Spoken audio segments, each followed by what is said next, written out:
Police के इस लाठीचार्ज को देखकर आपको लगता होगा कि ये कोई चांद तारे मांग रहे हैं या देश विरोधी गतिविधियों में लिप्त कुछ लोग हैं या खालिस्तानी हैं या आतंकवादी हैं। बुजुर्ग और महिलाओं पर इस प्रकार से पुलिस का ये लाठीचार्ज बताता है कि देश के अंदर आज भी सरकारें पूंजीपतियों के हवाले से चल रही है। सरासनी गांव जायल तहसील जिला नागौर के अंदर 137 दिन से किसान एक सीमेंट उद्योग के खिलाफ धरने पर थे।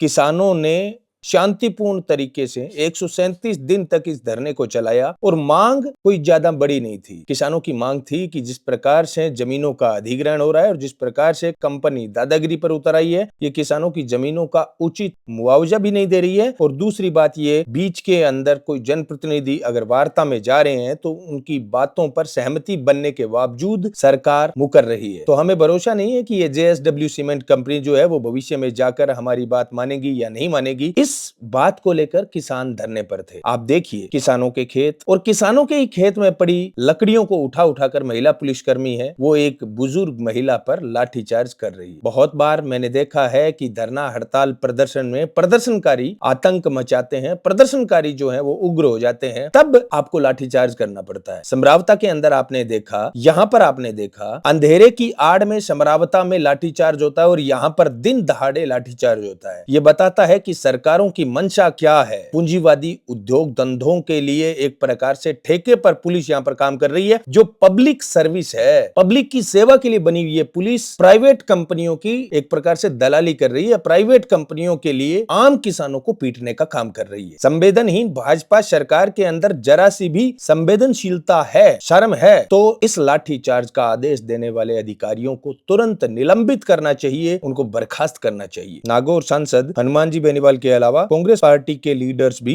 इस कृत्य की कड़ी आलोचना कर रहे हैं, निंदा कर रहे हैं कि ये बहुत गलत कार्रवाई है। लेकिन किसानों पर, बुजुर्गों पर, महिलाओं पर बरसी गई इन लाठियों का हिसाब होगा क्या? सरकारें उन पुलिस अधिकारियों को निलंबित करेगी क्या जिन्होंने इस लाठीचार्ज का आदेश दिया? मैं यहाँ पर इस पूरी कार्रवाई के अंदर एक बात सभी जनप्रतिनिधियों को, नेताओं को कहना चाहता हूँ। 137 दिन से यह धरना चल रहा था। कितने नेता इस धरने के अंदर गए, इन किसानों की बात सुनी और ये कहा सरकार की आंख में आंख डालकर कि देखिए यहाँ पर सरासनी गांव के अंदर ये दादागिरी चल रही है। किसान धरने पर बैठे हैं। JSW सीमेंट कंपनी ये कह रही है कि हमारी सरकार है, वास्तव में पूंजीपतियों की सरकार है और पूंजीपतियों की सरकार ने इस प्रकार से पुलिस के माध्यम से किसानों को पीटने का काम किया है। इस कृत्य की न केवल हमें आलोचना करनी चाहिए बल्कि किसानों के बेटों से मैं कहना चाहता हूं कि किसानों पर इस प्रकार के ये जो मामले है ना, इनकी अब शुरुआत हुई है। आने वाले टाइम में देखिए कट्टर पूंजीवाद आपको आने वाले टाइम में देखने को मिलेगा। किसानों को, मजदूरों को, छोटे व्यापारियों को इसी प्रकार लाठियों के दम पर खदेड़ा जाएगा। जहां जहां हक की बात की जाएगी, जहां जहां न्याय की बात की जाएगी। अभी समय है, समय रहते जाग जाओ और इस प्रकार की घटनाओं के खिलाफ न केवल आवाज उठाओ, मौका मिले तो मैदान में लड़ने का मादा भी दिखाओ। धन्यवाद। जय किसान।